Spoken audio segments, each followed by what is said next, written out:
தாத்தா இந்த வெடியில கொண்டு துட்டப்படுதாங்களே அவருக்கு இந்த எங்க தாத்தாவுக்கு அப்பலே காப்பிடி மொச்ச வாங்கி கொடுத்துருந்தேன்.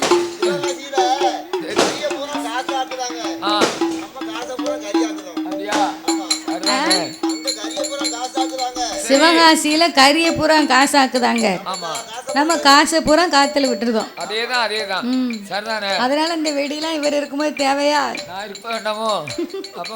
ஒரு பக்கம் முச்சக்கொட்டை வாங்கிட்டா காப்பிடி காணத்தை வாங்கி தரேன். தலை